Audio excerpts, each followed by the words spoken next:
Good morning students. Today I will teach you SST chapter 21 हमारा चल रहा था, जिसके पार्ट 1 और पार्ट 2 हम आपको पहले भी एक्सप्लेन कर चुके हैं। तो आइए स्टूडेंट, आज अपने चैप्टर 21 को, डाइवर्सिटी को आगे लेते हुए चलते हैं पार्ट 3 पर।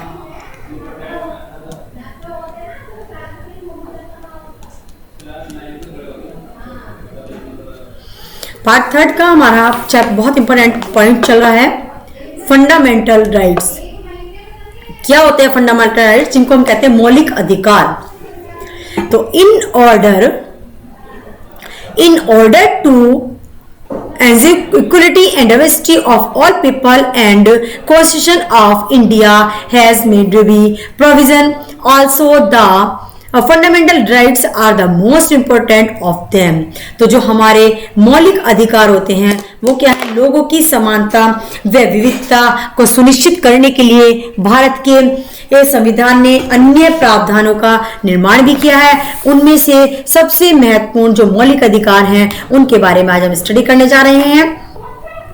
The constitution of India give us fundamental rights in the citizen.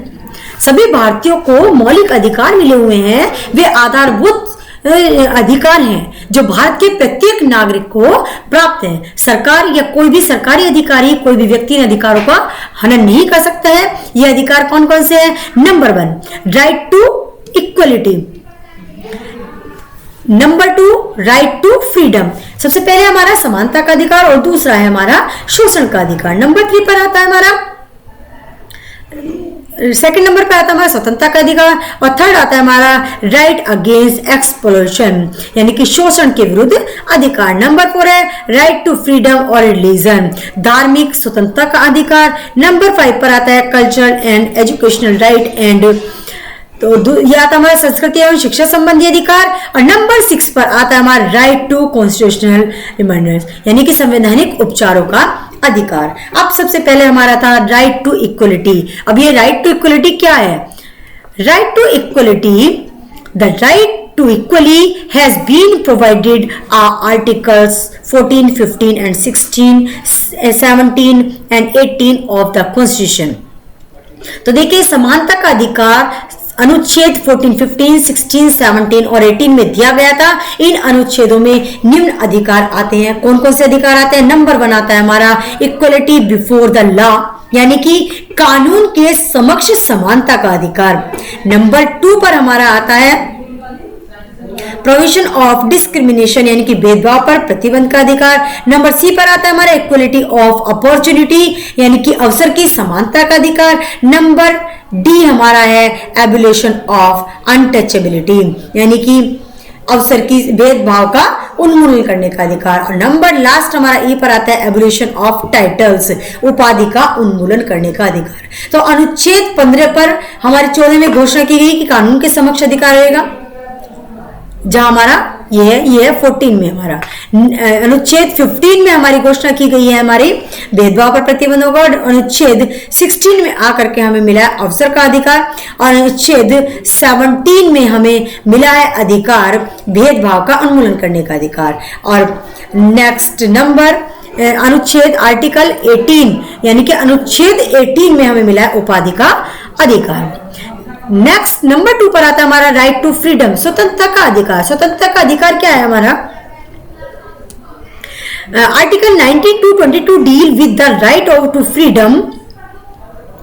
It gives freedom to speech, freedom to expression, freedom to movement within the territory of India, freedom to assemble peacefully।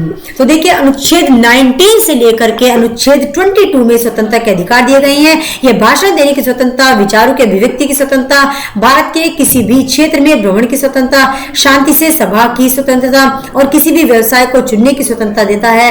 यह जीवन की सुरक्षा व व्यक्तिगत स्वतंत्रता भी सुनिश्चित करता है। कोई भी व्यक्ति पुलिस द्वारा बिना किसी पर्याप्त समय के any occupation, it also increases protection of the life and personal liberty. No person can be detained by the policy police without any sufficient cause, and he has to be given an opportunity to be defended by the lawyer of his choice. तो देखिए, कोई भी व्यक्ति police द्वारा बिना किसी पर्याप्त कारण के जेल में बंद नहीं किया सकता है और उसे स्वयं को अपनी पसंद में के वकील द्वारा बचाने का अवसर भी मिला हुआ है। नंबर 3 पर आता है हमारा राइट अगेंस्ट एक्सप्लॉयटेशन, यानी कि शोषण के विरुद्ध अधिकार। आर्टिकल 23 में हमें दिया हुआ है,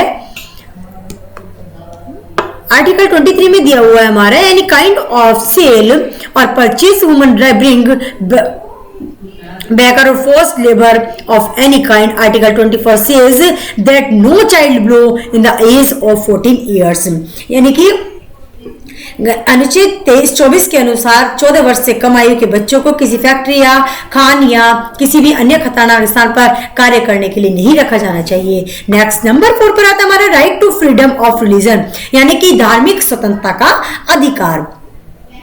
India is a secular state, that is, there is no state religion, but all citizens have the freedom to profess any faith or religion. यानी कि भारत एक धर्मनिरपेक्ष राज्य है, जिसका तात्पर्य है कि राज्य का अपना कोई धर्म नहीं है, जबकि सभी नागरिकों को किसी भी धर्म का पालन करने की पूर्ण स्वतंत्रता है। अनुच्छेद 25 से 27 में ये अधिकार दिए गए हैं। अनुच्छेद 28 किसी भी पूर्णतया या आंशिक रूप से राज्य द्वारा संचालित शैक्षणिक संस्थानों में किसी भी प्रकार के धार्मिक निर्देशों का उन्मूलन करता है। नेक्स्ट नंबर 5 पर आता है हमारा कल्चरल एंड एजुकेशनल राइट, संस्कृति तथा शिक्षा संबंधी अधिकार। This is the most important right. Dr. Bhimrao Ambedkar, the chairman of the drafting commissioner said, उन्होंने कहा था क्या, विभिन्न वर्गों के लोगों को की विविधता को ध्यान में रखकर ये अधिकार दिए गए हैं। अनुच्छेद 29 आश्वासन देता है कि लोग अपनी भाषा, लिपि या संस्कृति का संरक्षण कर सकते हैं और ऐसे लोगों के साथ किसी प्रकार का भेदभाव नहीं किया जाना चाहिए। अनुच्छेद 30 सभी धार्मिक व भाषा अल्पसंख्यकों को अपने शैक्षणिक संस्थानों की स्थापना तथा उसके प्रशासन की अनुमति देता है। नेक्स्ट नंबर 6 पर आता है हमारा राइट टू कॉन्स्टिट्यूशनल डिमांड, तो संवैधानिक उपचारों का अधिकार। This is the most important right. Doctor Bhimrao Ambedkar, the chairman of the drafting council, तो देखिए इसमें क्या था हमारा कि यह सबसे महत्वपूर्ण अधिकार है। प्रारूप समिति के अध्यक्ष डॉक्टर भीमराव अम्बेडकर ने कहा था, Article 32 and 32A is the very soil of the Constitution and the very heart of it. यानी कि बाकी सभी अधिकार निरर्थक हैं यदि इस अधिकार को प्रवर्तित न किया जाए। इस अधिकार के अंतर्गत अनुच्छेद 32 और 32A में के अनुसार कोई भी व्यक्ति, किसी सरकारी अधिकारी या किसी व्यक्ति द्वारा उसके किसी भी अधिकार का उल्लंघन किया गया है तो वह न्यायालय की शरण में जा सकता है। इस प्रकार न्यायालय मौलिक अधिकारों का रक्षक एवं उत्तरदाता बनता है। और सबसे एंड का पॉइंट आता है हमारा directive principles of state policy. You have read that the fundamental rights can be enforced by the court. However, the Constitution of the India provides for certain goal called directive principle of state policy which cannot be enforced by any court of law. The purpose of these is to direct the government to administrator in such the matter that these goal can be met. आप पहले भी study कर चुके हैं कि मौलिक अधिकारों को न्यायालय द्वारा लागू किया जाता है, जबकि भारत के संविधान ने कुछ निश्चित उद्देश्यों का ही वर्णन किया है। बच्चों के लिए एक विशेष प्रावधान है कि सरकार हमारी 14 वर्ष तक के बच्चों को मुफ्त व अनिवार्य शिक्षा उपलब्ध कराए। ये बहुत प्रसन्नता का विषय है कि सरकार नीति निर्देशक तत्वों को लागू करने के लिए एक सही कदम उठा रही है। तो स्टूडेंट्स, आपको जो इंपोर्टेंट की टर्म्स दिए हुए हैं, डाइवर्सिटी आपको बताया था, अ range of the different people of things, विभिन्न प्रकार के लोगों का, वस्तुओं की श्रृंखला जो होती है उसको कहते हैं। एकता, हमारी यूनिटी होती है। एकता being an agreement and harmony, संयोजन में सहमति में होना। ऑफिशियल लैंग्वेज जो आधिकारिक भाषा होती है, सरकार द्वारा जो स्वीकृत भाषा होती है, or language of approved by government. Interdependence होता है हमारा परस्पर निर्भरता, परस्पर dependence on one another for mutual benefit and existence, यानी कि परस्पर लाभ व जीवित रहने के लिए एक दूसरे पर निर्भर होना।